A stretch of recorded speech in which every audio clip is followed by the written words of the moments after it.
Happy Monday, all. I'm Mike Crowe, one of the founders of Mitten Getaways Glamping Company. My wife, co-host, and better half, Melissa, is taking this episode off to rest. Something about growing a baby that really zaps your energy, I guess. Thanks for tuning into our podcast, The Mitten Minute, produced by Woodall's Campground Magazine, and sponsored by Outdoor Alliances, which provides digital marketing services to campgrounds, RV parks, and glamping properties. Our show is all about our journey to open a glamping resort here in Eastern Michigan and focuses on planning, development, and the guest experience. And it's our 10th episode, so we must be doing something right.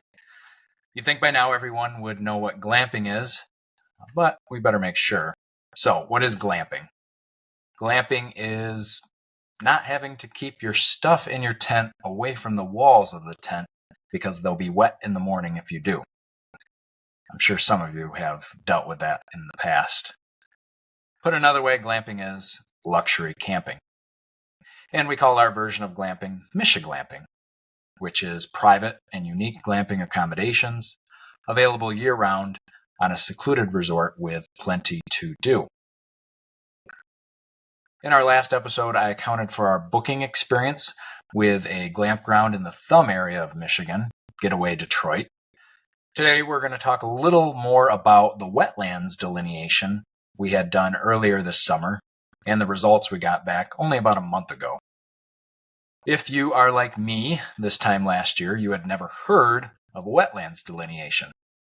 Thankfully, the simple way to learn all about them is to be interested in developing a glamping resort on a land that has bodies of water.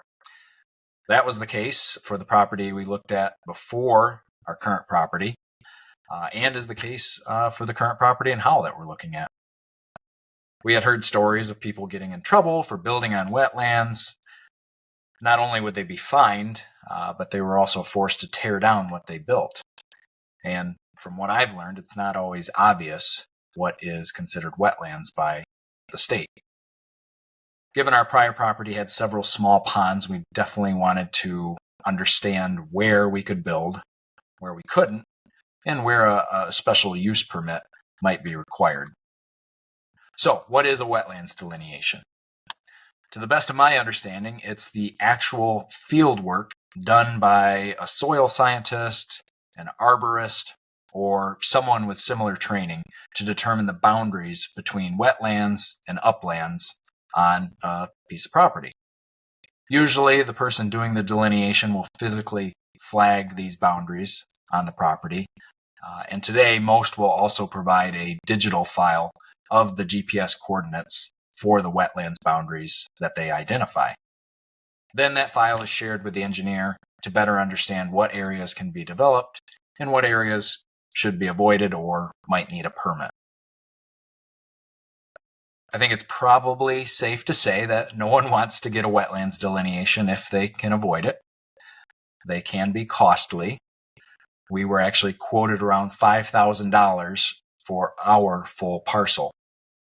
But we had to weigh out the burden of being fined and forced to tear down our structures if we mistakenly built on wetlands. So for us, it was a better safe than sorry situation. We had too many wetlands to forego getting a delineation. And our engineer confirmed that we made the right decision to have one done. Understanding those boundaries would help us know where we could build now or in the first phase, as well as for some time into the future. But we did learn that it's worth noting that wetlands boundaries can change from time to time, and those results that you get on a delineation can't be relied on forever. I think for us in Michigan, the results are only good for a couple of years. Fortunately, our wetlands consultant suggested to save cost that if we were, or if there were only certain areas of the property that we intended on building on, that we only include those areas, thus reducing how much acreage the consultant had to cover and our cost. And indeed, we did know that there were plenty of areas we were going to leave untouched, and that cut our bill down from $5,000 to about $2,800 for the service. Besides the cost, another challenge with these delineations is time. they have to take place during the growing season. And being in Michigan, that means we couldn't have one done in winter, and we had to wait until late April at the earliest. And of course, there's other people that want to have one of these done, so you're getting in line once you're ready to commit to having one done and have to wait for your turn.